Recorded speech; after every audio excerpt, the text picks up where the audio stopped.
that's it. Like many Japanese movies of the era, it just kind of fucking ends. No credits, no outro score, just an end screen, and that's fucking it. So you just watched what is considered one of the most important crime procedurals of all time. Now, first, let us start with, Will, what the fuck is a crime procedural? Well, it's a great question. Oh, Kendrick LaCroix, thank you. Thank you. Appreciate you.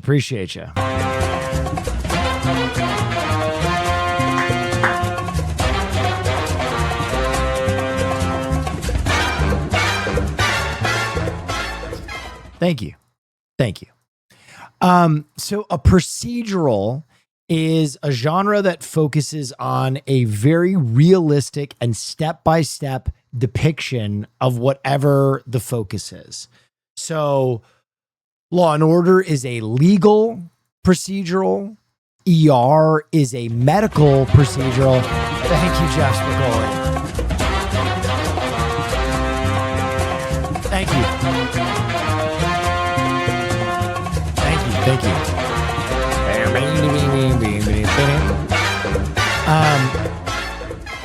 Wow, that's very thank cool. you guys. High and Low is an example of a crime procedural. And when I say an example of a crime procedural, saying High and Low is an example of a crime procedural is kind of like saying the Beatles is an example of a rock band. High and Low was a revelation in filmmaking.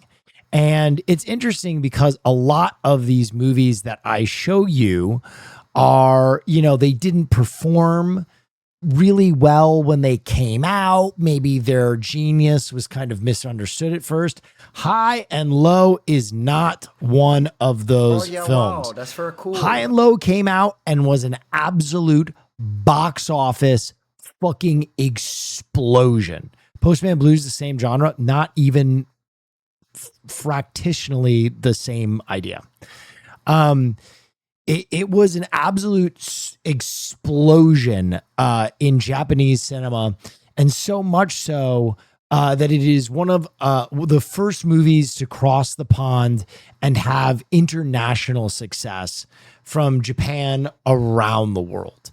It was a stellar success in the box office, and without a movie like High and Low, you don't get a Zodiac, you don't get a Seven, you don't get a lot of projects with subsequent feel and without the way that they're made. So let me explain this. If you watch a lot, it's interesting that someone asked if this is a noir, because before a movie like High and Low, that's very cool. there aren't a ton of movies where you're getting a realistic depiction of cop work, right? You're getting a lot of stuff like Dial M for Murder or, Casablanca, where the cops are like, almost like these cartoonish, like she had a leg like a South American coconut tree that a tiny indigenous boy would want to shimmy up.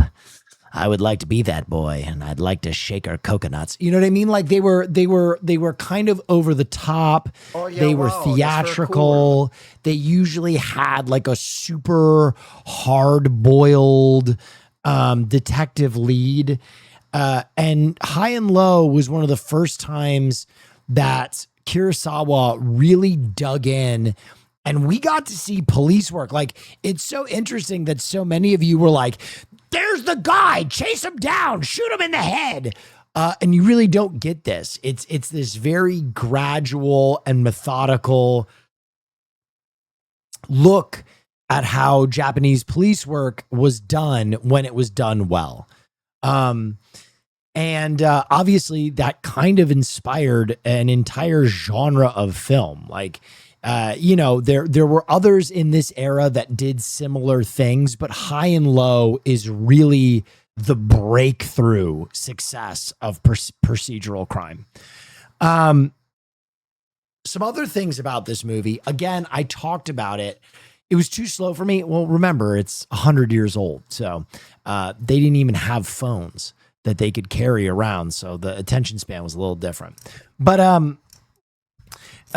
the other things about this movie that are really incredible are, first of all, High and Low, as I said, was originally called Heaven and Hell in Japan, or the Japanese equivalent. And that title was changed because they were worried that in Europe and in the United States, it would have a religious connotation that would escape people. And so they changed it from Heaven and Hell to High and Low because they thought High and Low would better capture one of the most important points in the movie, or one of the most important depictions of the movie, which was wealth disparity. High and Low is very much about a post-World War II Japan suffering from a wealth inequality crisis and kind of the division that it created within society. As an American, or wherever you all are in the world, you might have some familiarity with wealth inequality right now and the effect that it has. But Kurosawa plays a very careful emphasis on it, and not even in a very kind of veiled way, or a way where he's like doing allegory. There are characters, particularly the detectives, at one point were like, I thought this dude was a rich piece of shit and I wasn't even really going to work that hard until he put his money up. And you can kind of see the behavior of the detectives before he's going to put his money up and after he's going to put his money up. And you can see this in a lot of the characters. If you notice, one of the greatest transformations is his driver, who is the father of the other child, Shinichi. If you see him before he puts his money up, he is this like miserable, weepy, frail. And then afterward, he becomes like this Chad, like, Shinichi, what do you remember? And I think Kurosawa was kind of subconsciously trying to show the effect of a rich person or a leader willing to give up their own wealth or their own equity or their own lifestyle to help the people around them. You can see at the points when everybody around them turns in relation to the wealthy businessman, the wealthy national shoes owner. And Akira Kurosawa was not really trying to hide his opinion of how shitty rich people could be and how they could behave better. It's pretty obvious in the film that he's trying to show you what real heroics look like. And that, you know, it's interesting that even like the wife kind of seems to have a level of regret as she is facing the consequences of something that she advocates for so heavily. Like he mentions, like, you have always been rich. You have no idea what it is to return to poverty. And she basically says without a thought, like, that doesn't matter to me. And after the return of Shinichi, it's actually the husband who has previously been impoverished that is like, I made my decision. I'm standing by my decision. Whereas she seems very morose now that the reality that her house and her assets are going to be seized. There are a lot of really great minor commentaries on how different levels of wealth react in this story. Sorry, I was distracted by something. So the other thing about this movie, as I mentioned before, the Heaven and Hell moniker that it originally has, is a nod to Dante's Inferno, or the Greater Dante's Paradiso, which is a collection of 3 works. It is Paradise, Inferno, and Limbo. But Dante's Inferno is a story about a journey through hell, and the different layers of hell. The Divine Comedy, that's right. Oh yeah, wow, And there that's are very cool. Thank you. There are 7 levels of hell in Dante's Inferno, and each one is very graphically described. And it was one of the first kind of fictional accounts of what hell looks like. And if you watch this movie back, a lot of Akira Kurosawa's kind of focus as they follow the killer kind of depicts the different circles of hell.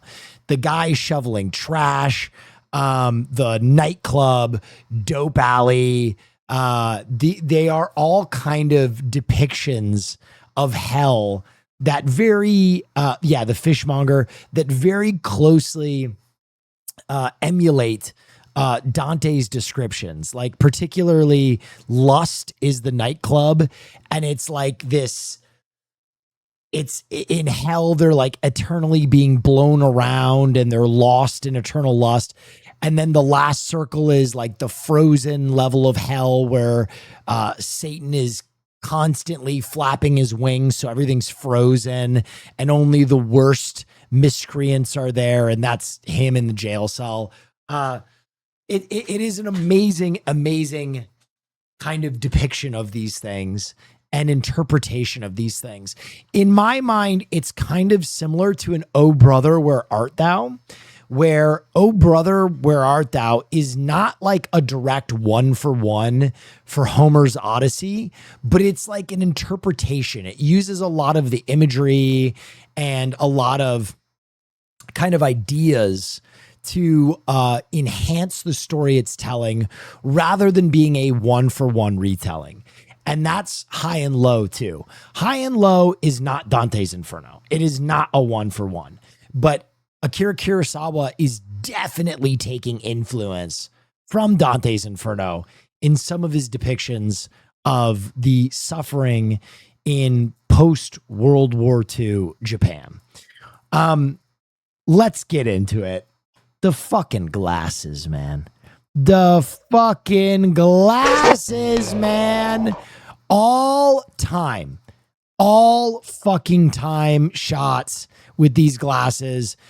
There are a number of mirror tricks being used here. There are a number of editing tricks being used here. But I'm telling you, these glasses were a labor of love. He didn't just throw shiny glasses on his main talent and say, go for it. There is so much care being thrown into these soulless glasses. And I think that is like one of the first great depictions of a serial killer, in that those glasses are so fucking iconically haunting. They're so this shot is, this is it. This is that shit. You know that shit you've been looking for? You want to be one of the greats of all time? Compose something like this. Because I mean, truly, this is it, man. Over the fucking top composition. Over the top. 10 out of 10, no notes. This looks like some piece of street art or a painting, and it is a 2-second frame in a 2.5-hour movie. Unbelievable. Over the top. Gushing talent. A freak of nature. It's so fucking fabulous. I can't even tell you. Now that you've seen that, you'll notice references to that shot everywhere, including but not limited to Sin City. Explain it, please. So I think Kurosawa wanted to make his antagonist have an unnerving effect. And if you see movies now, you'll notice like what is the most overused horror trope in the world is augmenting the eyes, making them bigger, making the bright uh irises, all that kind of stuff. He wanted the antagonist to be unnerving, and that shot is him peering in the window of his would-be victims in a like like a daisy patch or a lily patch, and he looks like a predator. He looks like a classic predator. You know what I mean? Like he really does look like a terrible fucking monster in that shot. And it immediately invokes this like chilling feeling in you. Yeah, he's a psychopath on the hunt. And yeah, you really can't say enough about the shots in this film or that shot in particular. Okay, now as for the legislation part. So one of the most amazing things that a movie can do is inspire change. And Kurosawa had deep, deep issue with how legislation in Japan was handled around kidnapping cases. If you notice, you don't even really have to pay attention carefully, but they talk multiple times about how if he is only caught for kidnapping, he will go to jail for 5 years. Now, that is a big time cultural difference that goes all the way back to like ransoming children in feudal Japan. And the legislation 15, I think it's 15 if you try and like avoid the police too. I think it's 5 if you were just caught for kidnapping. Like they talk about it in the beginning. Yeah, 15 for extortion, 5 for kidnapping. There you go. So this was a huge cultural difference right from the beginning. Legislation around kidnapping in our country was always fundamentally different. And in Europe, it was fundamentally different. But Japan, for whatever reason, had really, really lenient legislation around kidnapping. Because this film was such an explosion in the box office and showed such a light on how ridiculously lenient kidnapping laws were in Japan, this film led to legislation being changed around kidnapping in the country of Japan. This is the project. So when you talk about like what truly makes a film great, like craft, performance, reception, and social impact, this one has every fucking measurable it has, because this movie really did agitate people. They watched this movie and they were like, what the fuck? What is going, like, why are we, huh?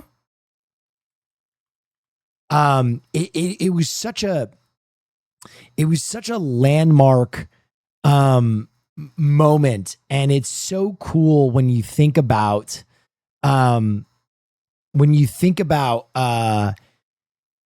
impactful a movie can really be, or art can really be. And I think that's what adds that extra 0.5 or 1, point when I rate a film. It's why High and Low is truly a 10. Right? Like everything is there. Everything is there that makes this a classic. But when you realize that this movie eventually would lead to children being better protected in Japan, it's like over the top, man. It's so brilliant and conscious, and like what a incredible feather in the cap of an already overwhelmingly accomplished director, that he could have a, even if it was a tiny part, a part in changing legislature. Fascinating. Anyway, Why only the pink smoke? That's a good question. Why only the pink smoke?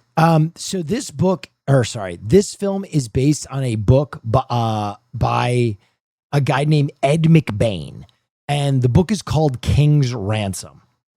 So a lot of this is based on Dante's Inferno, and then also he got the rights for Ed McBain's King Ransom, which is more of like the plot of it, right? If it got its aesthetics from Dante's Inferno, it got the plot from King's Ransom. And in King's Ransom, they use a pink tracer dye to find the killer at one point when he burns the suitcase.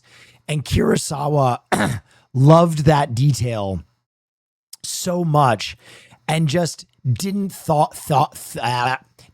think it translated in a black and white film. He still loved the black and white aesthetic. And so he was like, I love this detail from the book. I don't want to lose this detail from the book. And so the pink smoke will be the only color in the entire movie, which is dope because someone already grabbed it. There are other films that then use this to great effect later on by putting only one color in a film that's otherwise black and white. Schindler's List, Sin City, exactly. If you needed any other evidence that Sin City is inspired by this film aside from Elijah Wood's glasses, there you go.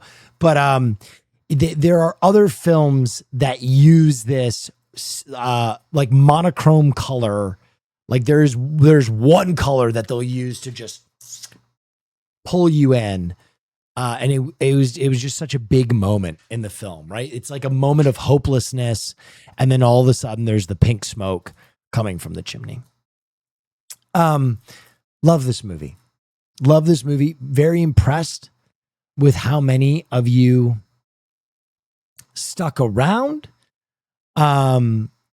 Now, as always, I am going to open this to questions. My voice is a little cooked, so I'll do my best to stay with you guys as long as I can.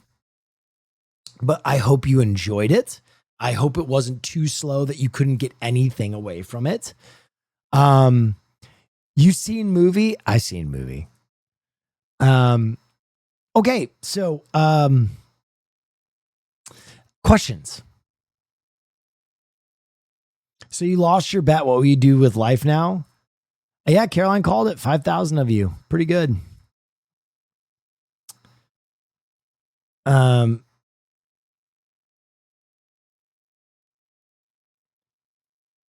What's the name of the movie? High and Low, not Highs and Lows. It's High and Low. You can watch it. Also, Spike Lee just did a remake of this movie that you can watch as well. It's such a fun way to enjoy movies. Thanks for all you do. Are there other Kurosawas you want to show but haven't? Thank you,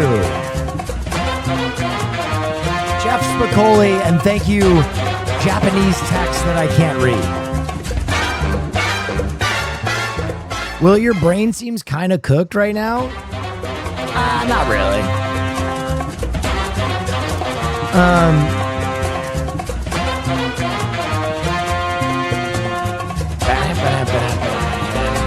Thank you. Earlier this week, I watched Seven Samurai because YouTube recommended it to me. I found it very impressive in its cinematography and storytelling. And now you've shown this movie, who's also from the same guy. I like both a lot. Yeah, I mean, that ties into the other question of what other movies I want to show. I've shown Seven Samurai here. I've shown Yojimbo here. Ran, Redbeard.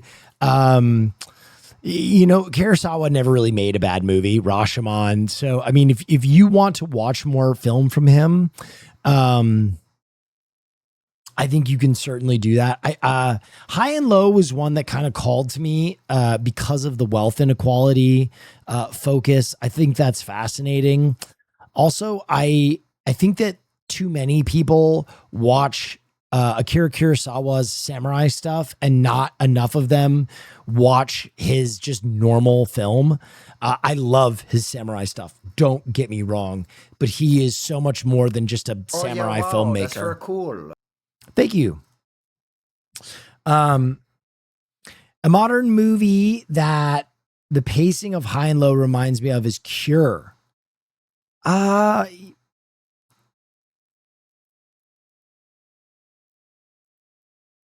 Yeah.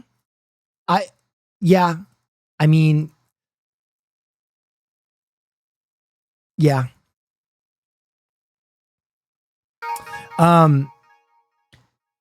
Actually, no, not at all. I'm sorry. They're completely different films. High and Low is like a movie in two separate parts. It's like the first half is in one set, and then the second half follows a serial killer through the streets.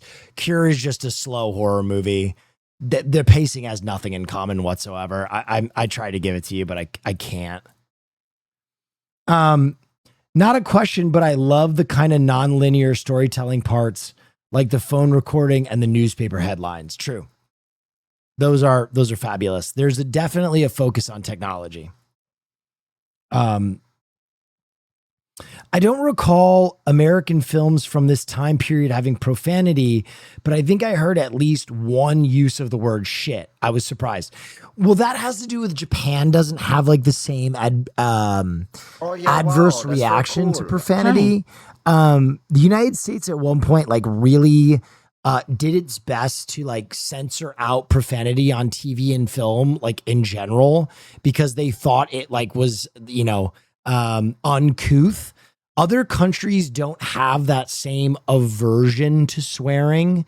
Like obviously if you go into a polite space and just start screaming profanity, people will be like, what are you doing?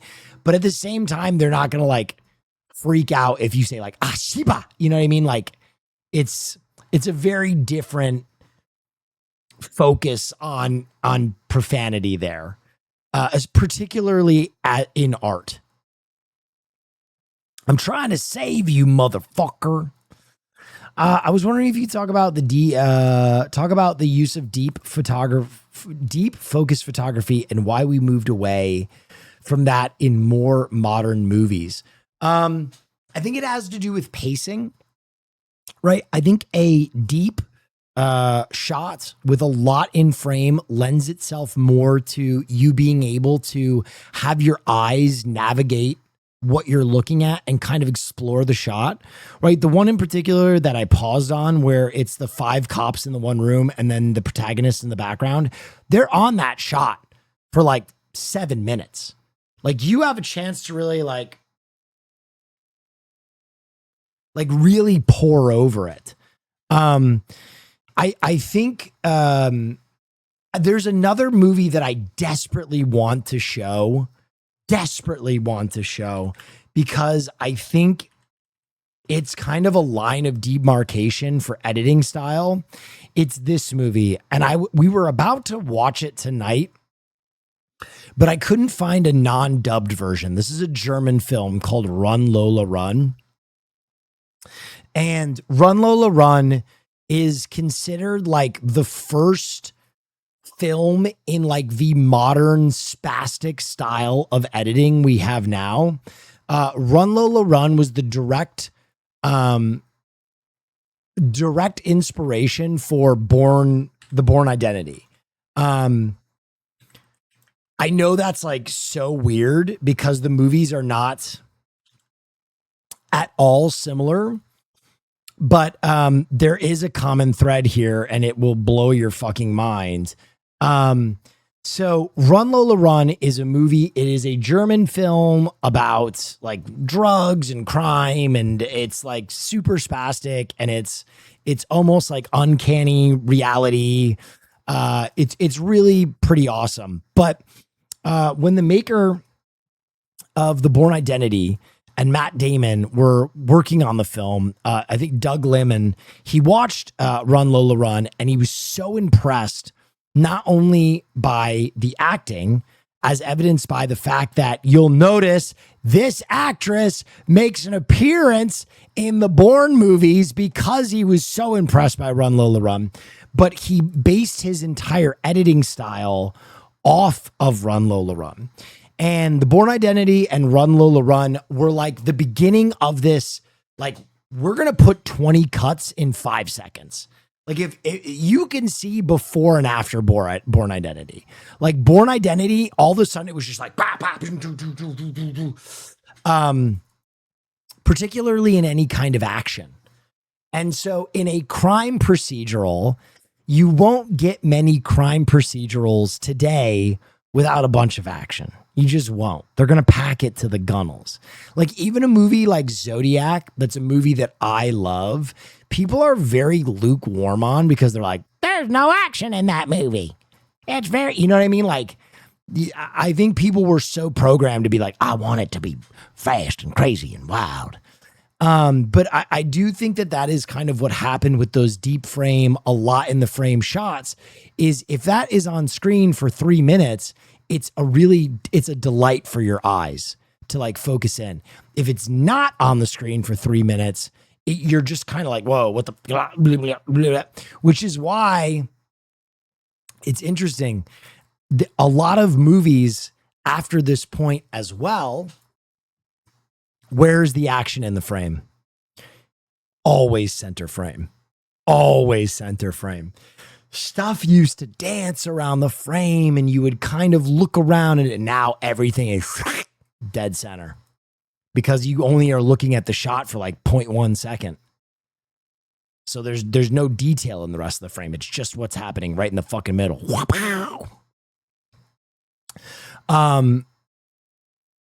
Anyway, let's keep going.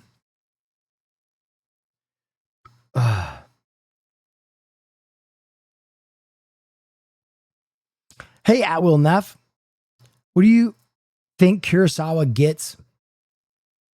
I'm sorry, my throat is so dry.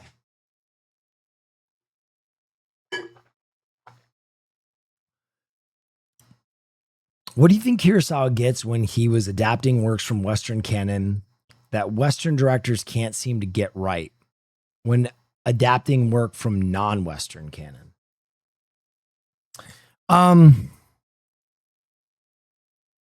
I'm going to be honest. Kurosawa could have made a Teletubbies movie and it would have been fantastic. I wish I could give you what his secret sauce was. He's just like, I would be better suited to answer this if he ever made a bad movie. Because then I could focus on the difference between his bad movie and his good movie. But he's literally the Japanese Kubrick. The man didn't fucking miss. Will, are you getting sick? No, I've just been talking so much recently. My streams are like so scream and talk heavy that I'm just absolutely cooked. Also, I had a guest over all day and I worked out with them. It's just been a busy day. I hope that answers. I wish I could give you more. I think part of it is Kurosawa loved everything he was adapting. I think part of the problem with a lot of adaptions now is there's someone in charge of pairing some fucking asshole director with some fucking piece of shit that they don't care about, right? Like, the problem is the director who made He-Man probably isn't a fucking fan of He-Man, right? And that's no indictment of He-Man or how it's going to come out. It might be a great movie. But I'm sure the studio was like, we have the rights to He-Man. Here's a director. Yeah, fuck it. You know what I mean? Like, the Kurosawa was never paired with an intellectual property by a studio. Kurosawa would go out and consume art and be like, oh my God, I need to make a film based on Shakespeare. I need to make a film based on King's Ransom. Yeah, 5K, Caroline, you were right. I'm just finishing up, bub. And I think that does have a lot to do with how a project is adapted, right? If a filmmaker has a real love if a filmmaker has a real love for what he's making, it will always show. For example, even though it's, capitalism at its worst, Gunn loves DC Comics. Like, that's the first thing that he put out to the world is like, he was like, Superman got me through the death of my father. He's one of the most important fictional characters in the world for me. I'm a real fan and I'm not going to fuck this up. Versus, like other superhero characters or Star Wars stories or whatever it is, they basically pluck a director. Go make this. Hey, we got the rights to Snorks. Can we get a director to make the Snorks movie? A really great example of this is if you watch the show The Studio, I think there's a great depiction of this in the Kool-Aid movie that they make during the season, where essentially they have the intellectual rights to Kool-Aid and they basically just go through this rigmarole of like, who the fuck is going to make this piece of shit? And they don't really care that it's a piece of shit because it's testing really well. And that's all that matters. I hope that answers your question in a substantive way. Did the portrayal of the killer as a poor man seem to come from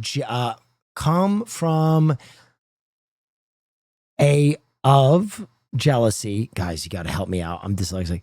Come from of jealousy when compared to the benevolent rich man. I understand the commentary of wealth, inequity, and downfalls, but I feel like the movie says problems will be fixed if our rich men were benevolent and the poor keep their jealous urges in check, as opposed to the reality of it where it stems from the men at the beginning fighting to cut short ends to increase their profits. Sure. I think all of those things can be true. I think Kurosawa was saying a lot of different things. But listen, I'm going to be completely honest with you. Yes, if more rich men behaved with some level of moral compass, instantly the world would probably be a better place. And I think that even though the villain is a jealous guy who started out in poverty, there is that like last moment to humanize him, right? It's really bleak where he resents this guy so much who he's never even met.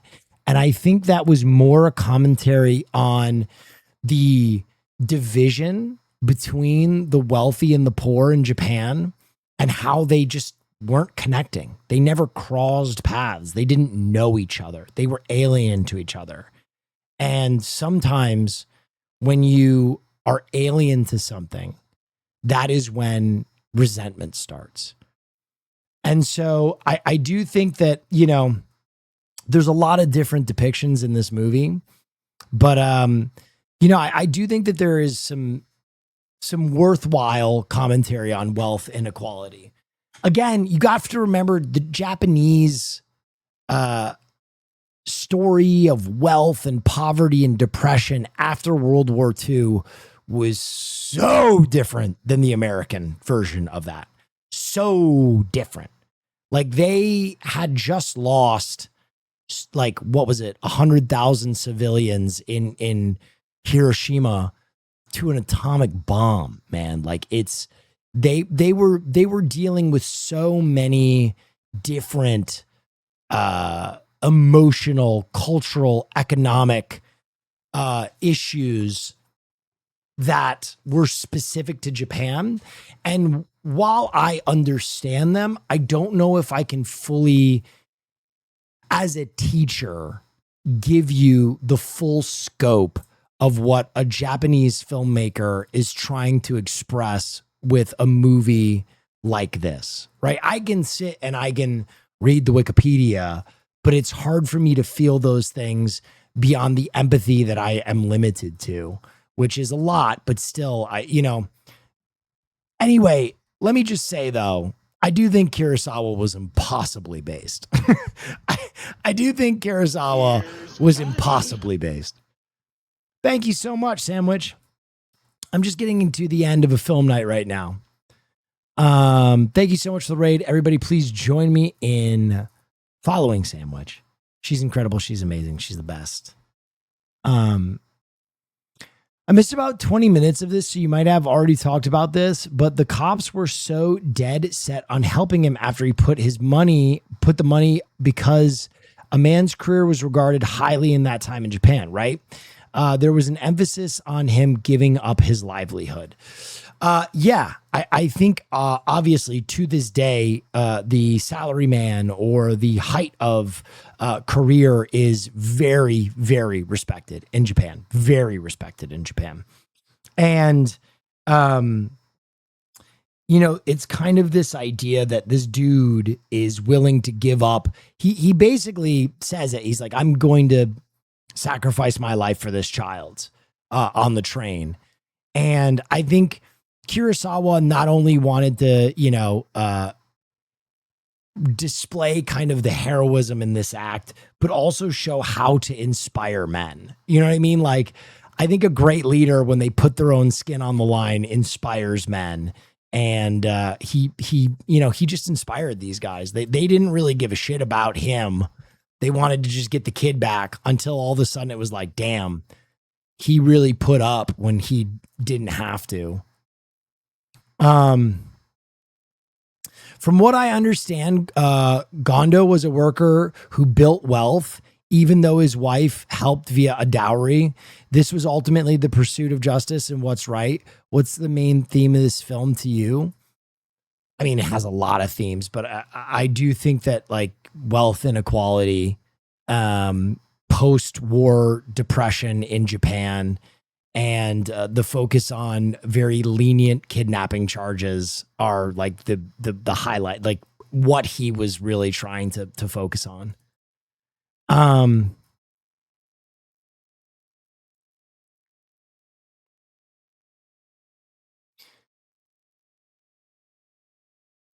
Do you think Kurosawa is saying morality is shaped by environment more than individual choices? I don't know if he's making a statement on that.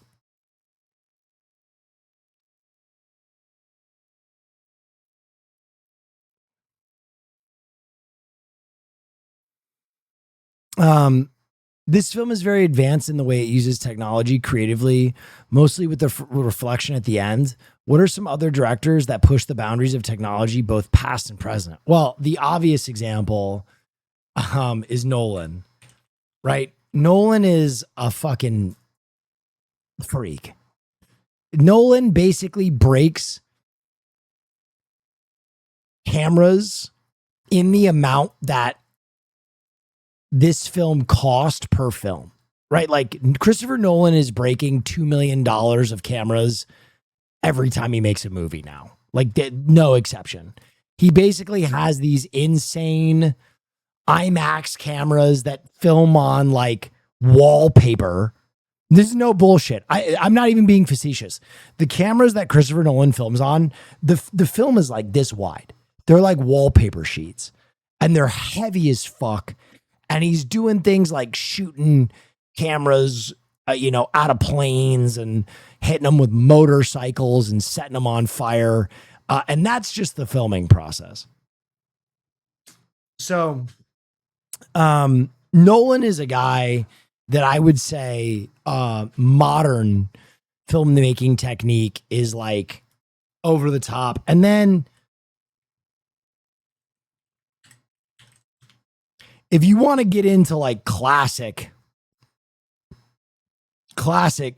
film innovation, you need to look up Auguste and Louis Lumiere. The Lumiere brothers were like the originators of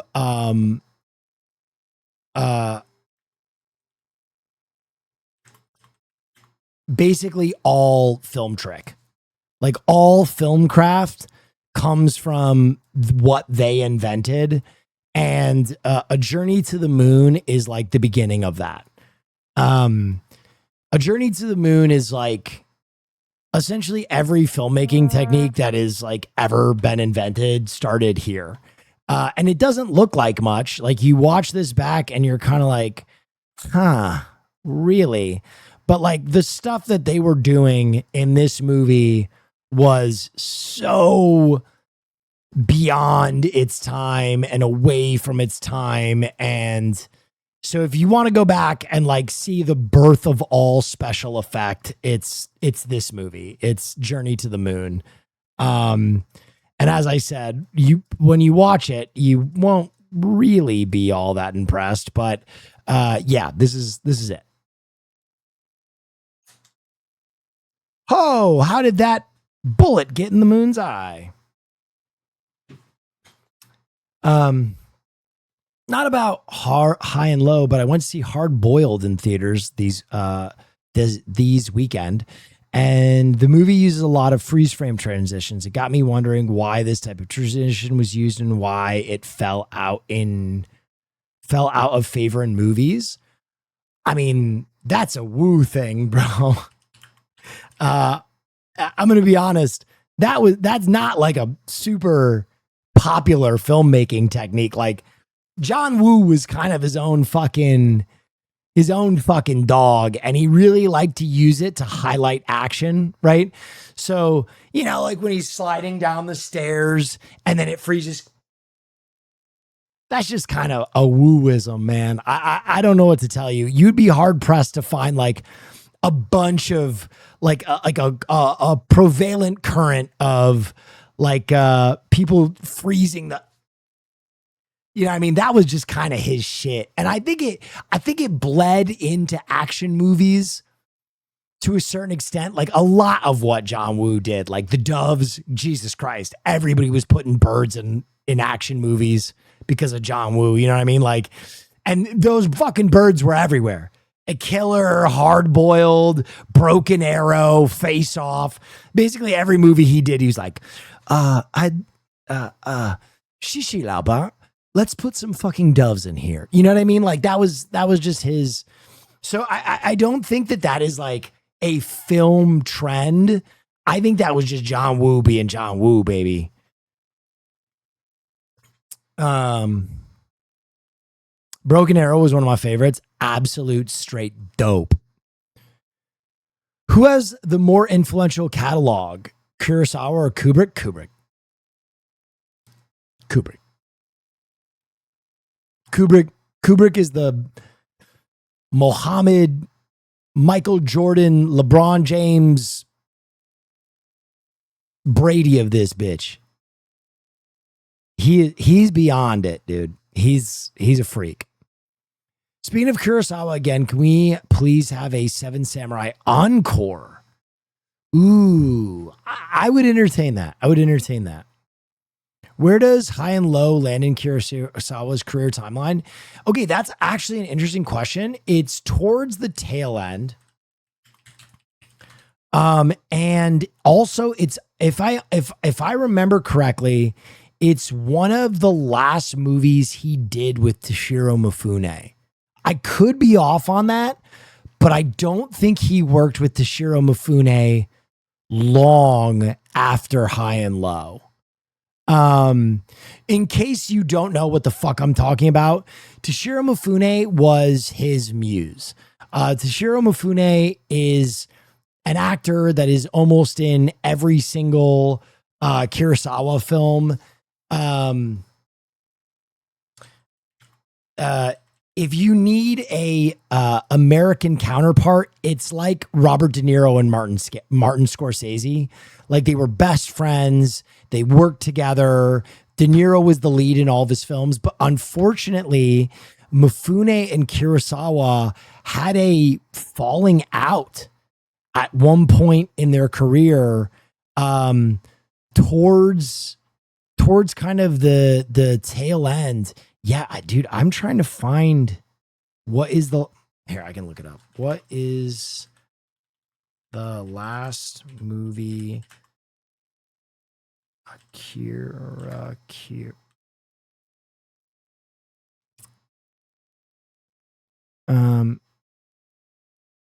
Akira Kurosawa made with Toshiro Mifune. Redbeard, 1965. So I'm right. It was 2 years later. It was 2 years later. I think they only made one more movie together. So yeah, High and Low was like the last hurrah before they started falling out, which is fucking tragic. Have you talked about Highest to Lowest? I have not talked about Highest to Lowest. Other than that, I mentioned Spike Lee did a remake of this movie, and it's not terrible. If you want to check out a Spike Lee joint version of this movie, I hated Spike Lee's remake of Old Boy, so it's saying something that I liked this one, because his remake of Old Boy was fart, and he basically did it for a check, which is like, I'll be honest, it's something I probably will never forgive Spike Lee for. Spike Lee essentially at that point in 2013 decided he would just make a movie for a check. And he didn't really even like the movie Old Boy. And so he talks it like leading up to the premiere of the movie. He even kind of mentions like, this is not a remake of Old Boy. This is a reinterpretation by Spike Lee. And having that kind of ego when you're talking about maybe the greatest Korean movie of all time, now that Parasite's out, second greatest, was just so like, bro, come on. Like, we get you're an amazing filmmaker, but like, come off your high horse. Let me see if I can find...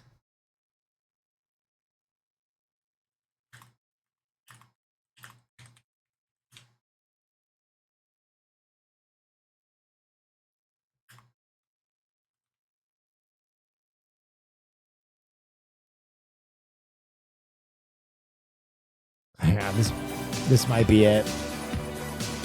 Now, a trip here, because I'm in pre-production now.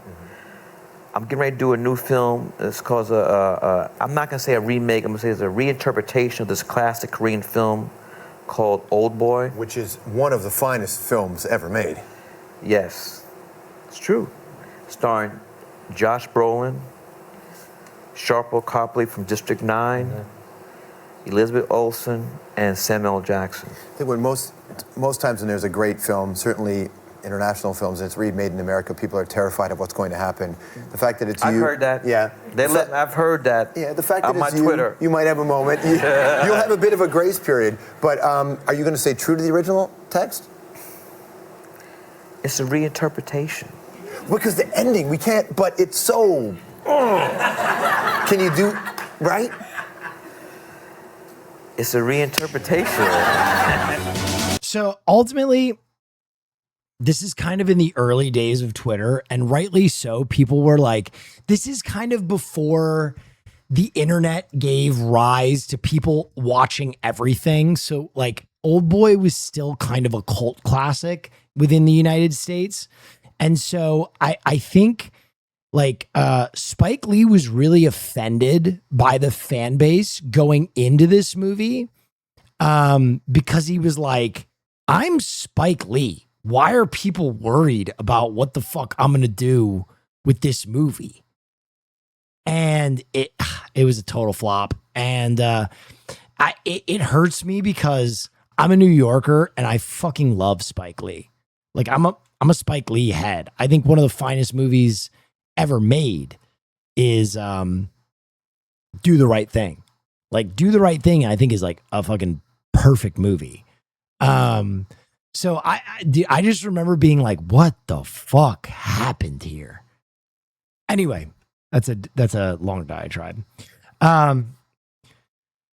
In terms of foreign film we watch, I realize they're overwhelmingly Japanese. Would you consider showing more non-Japanese films? Please don't take this the wrong way. I love all the movies you show. I'm just curious.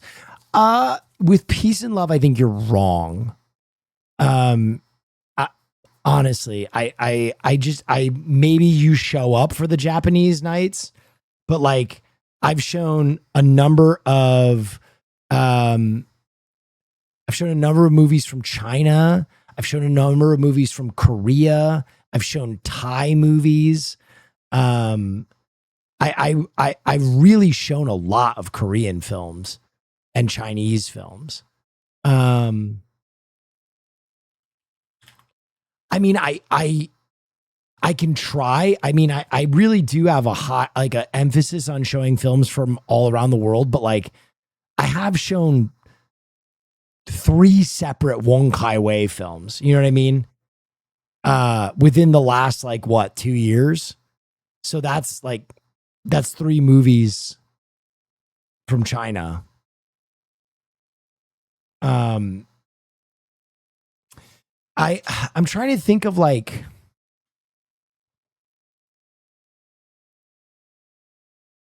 I can try though. I can try. It is my pleasure to show movies from around the world. Honestly, the region I feel like I don't show enough films from is not China or Korea, because I show a lot of projects from there. It's actually France. I have really not shown many French films. And France has such a film history, such a robust film history. A lot of their movies just don't fucking appeal to me. La Haine Wen, we've already watched La Haine. I mean, we can start taking votes on if you guys want me to run back some classics. Because remember, I started this film class 6 years ago. And we've watched now 300 movies, and we're going to have to repeat eventually.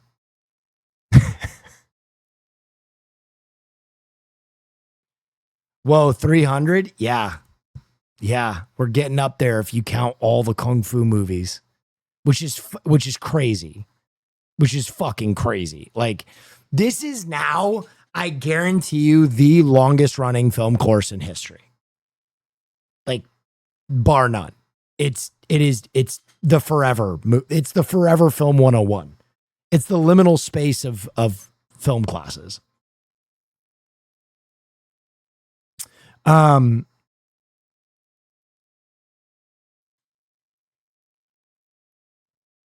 Do you have a list of movies you've watched? Yes, we have a list of all of the movies we've watched since film school has become like the formal iteration of what it is.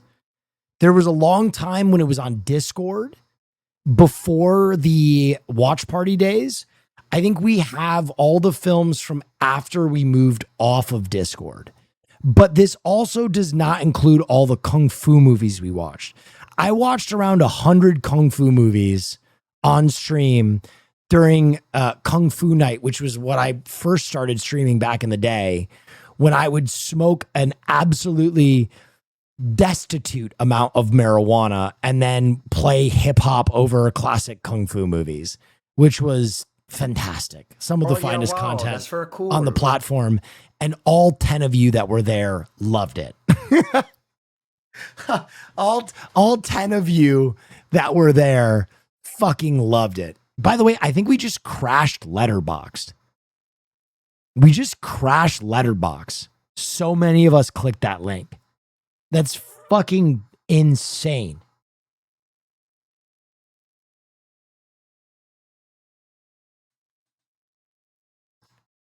Here it is. Here we go. Oh, God damn it. Ad blocking son of a fuck. Suck my ass. Here we go. Here's a list. Bro, look at how many look at how many fucking movies we've watched. Page 1 of 3.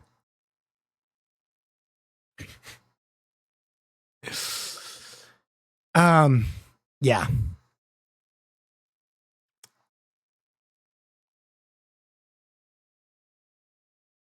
Anyway, here's some more.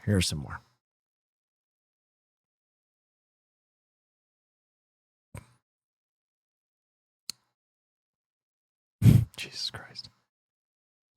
And as you can see, we do our best to watch movies from all over timeline, where they're made, who they're made by, etc., etc. But that one chatter, I hear you, I see you. I'll try and think of a good like Chinese or French or German. You know what? I really want to watch Run Lola Run. A German movie would hit.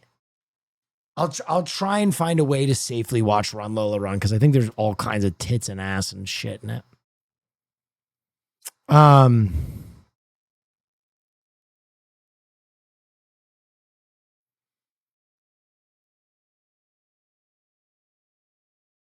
Another French film. Oh, thank you. Run Lola Run with English sub on YouTube. Along with the snorks, swim along with the snorks. So much to see waiting for you and me. Hunt and Farm is timed out for the end of stream. I blasted him into the lowest circle of hell for the snorking during film class. A film class snorking gets you blasted into the lowest circle of hell. He is in Dope Alley right now. I blasted him so deep into hell.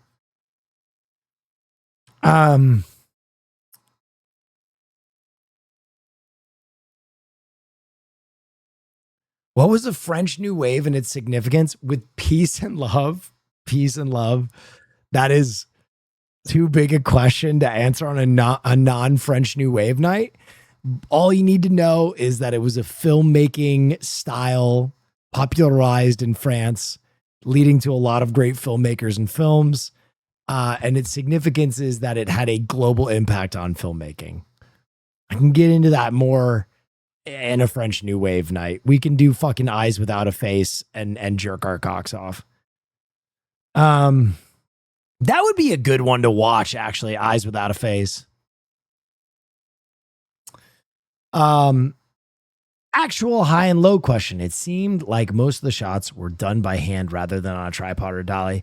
All the pans were manual as well. Is that the case? Was this a choice or a necessity? Ooh, backseat helper. I don't know if you are just a really good student or if you're giving me an alley-oop because you're based. I'm going to assume both. I'm just going to assume you're a really good student. Very, very brilliant take there. So part of the film, you'll notice, is done by hand and feels very chaotic around the drop-off when they're dropping the money off, right? And that's because the production only had the money to film that sequence once. So Akira Kurosawa's solution to some of the more high-cost shots, like the nightclub and the train, were to use a shit ton of cameras. I think the shot in the club and the shot on the train, he used 10 separate cameras that were all filming simultaneously. And so to the effect of he just got coverage of fucking everything, which I mean it's like was out of necessity, but it ended up having a really cool effect.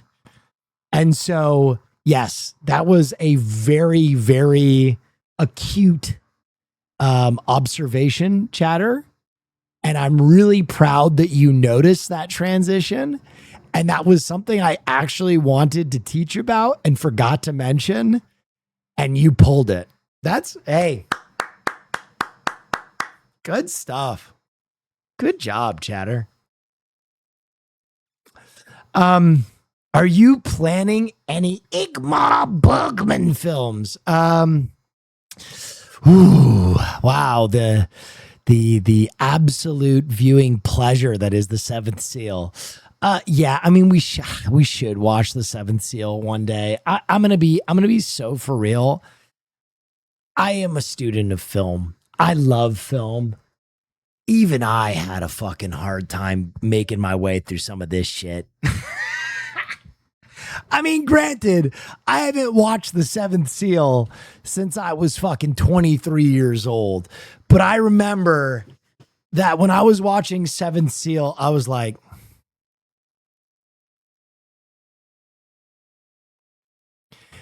and I know I'm a Philistine. I know I'm a fucking Philistine. You know what I mean? I'm a goddamn Philistine. But my whole identity with this film course is I try and pick criterion shit that is like right on the border of being a little too dense, but just really being solid so I don't lose you guys. I think there is way more benefit to like bringing people from beyond like the hardline film viewing crowd and introduce them to cinema. Like a spoonful of titties makes the medicine go down. You know, I'm trying to pad it a little bit. And I'll be honest, Ingmar Bergman is a guy who, he is a beautiful filmmaker. What a talent. Unbelievable. Changed cinema. But good golly, that shit is... It's the same reason I'd never show a movie like Green Knight in here. You know what I mean? Like, I can watch Green Knight and I can get a lot out of it. But ultimately, I think Green Knight, despite being really well made, is ultimately just also super boring.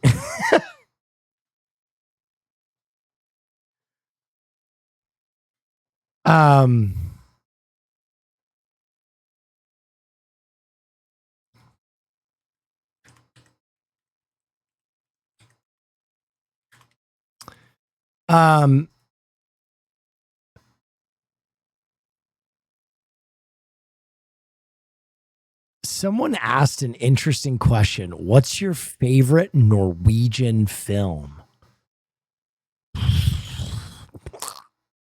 Yo, I'm going to go with a fucking campy ass movie.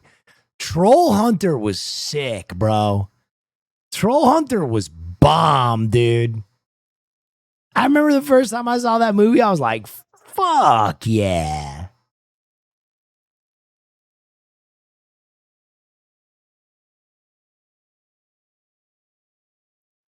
Favorite Moldovan film?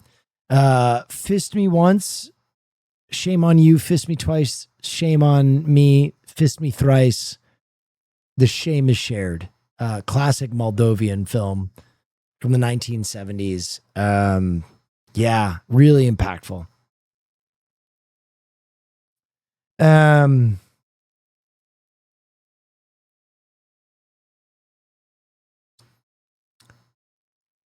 One Guy Weighs the Grandmaster is free on YouTube. Interesting. Okay, cool. Are we still doing Survivor? No, I'm my voice is cooked. I'm absolutely fried. I'm sorry. We did a 3-hour movie tonight.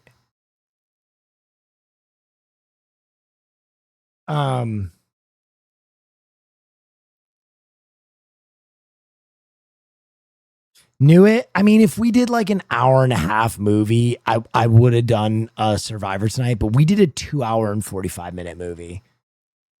Okay, peace then. Brother, I am timing you out for 7 days. You're kind of a dick.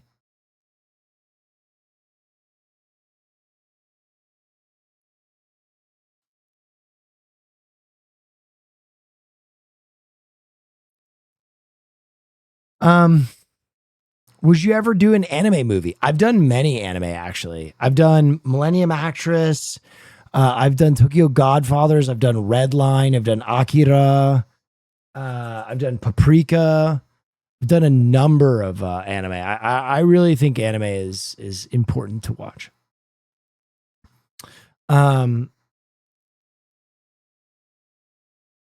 That was seriously that long a movie? Yeah. Yeah, it was a very long film. French animation? Oh, you know what? Damn. I know exactly what movie we're going to watch next week. We're going to watch the Triplets of Bellevue. That way we can get an animation and a fucking French film.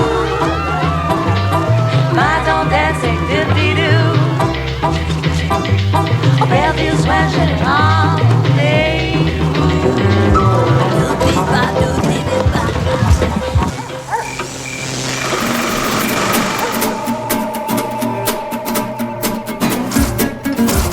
Triplets of Bellevue is excellent. Excellent. All right, we've been streaming for 5.5 hours. Listen, guys, I know film night can't be all things, and I try and be all things to all of you guys, and I'm sorry to my Survivor crowd. I've been giving it my whole dick. I put a lot of time and work into film night to make sure that I can live with myself afterward, because I don't want it to ever just become you guys come in and we just fucking watch a movie for the fuck of it. And I know most of you don't care. I know ultimately, like, you guys don't care if we just watch a movie for the fuck of it. I think you'll enjoy it either way. I think really that's for me, because I want to leave film better than I found it. And so I really do care about enriching you guys, whether you enjoy it or not. At the end of these movies, I really spend a lot of time trying to pick films that I think are important from around the world and that will ignite a passion in you for whatever your hobby or art is. And I do think that cool. If everybody watched better movies and ate better food and read better books and talked to better people, that the world would be a better place. And I think now, more than ever, when I look at social media and truth is so subject, I think film that can express real truths and invoke real catharsis is so important. I feel more and more isolated by the things that I see and the content I consume every day. And I almost feel as though, in a weird way, these old movies are like a vaccination to madness. I think touching something, some piece of art made painstakingly and with love and truth and craft, can help buttress your mind against the tide, the torrent of trash and lies and gluttony and trite filth that we are exposed to every day. And I'm not saying that those things are categorically bad. You know, I will doom scroll my phone as much as the next person. However, I do think, again, a little tincture of art can really, really save you from dangerous mental places or from dangerous lines of thought, or they can make you feel not so alone, or they can inspire you. And so this shit is really important to me. I'd always try and express that, but like, I was a kid that was alone a lot of my adolescence. A lot. I got taken to an island every summer with a population of 200 people, and all I had was a VHS player and a wall of tapes. And I really, those those stories became so Oh yeah, important to wow, me. that's very cool. Great So, movie today. Thanks a lot for the classes. It's the hope highlight that of I my week. can Less than 3 is share shining light in this dark world this of my Neff. thing. Love you in this community. Thank you so much. I hope that I can share this thing that I've fallen in love with so much with you guys, even if it's a little bit, because y'all give me so much, right? My entire life, it revolves around the, thousands of people that show up here every night. My entire life is built upon you guys coming in and enjoying yourselves and being decent human beings and having a fun time. And so I hope I give a fraction of what you've done for me back to you guys. And thank you. Appreciate y'all. Hope you have a wonderful rest of your night. I will be back tomorrow. After I do the podcast, we have the crash test dummies on. It's going to be fucking fabulous. I am going to spend some time with my lady. Oh yeah, wow, that's very cool. You're the best, Will. Nah. Thank you for your time. Thank you for your attention. Thank you for doing something outside the norm. Thank you for staying up late. Thank you for joining me. Thank you for all that you do. Stay dangerous, everybody. I'll see you tomorrow. We're going to have some good old-fashioned Survivor fun, baby. No more of this brain thinking. No more of this dumbass moving pictures. I want some TV. Anyway, thank you guys so much. Thank you for everything. Have a wonderful evening. Go give Ness my best. Please give him the same love and support you would give me. And I'll catch you tomorrow. Adios.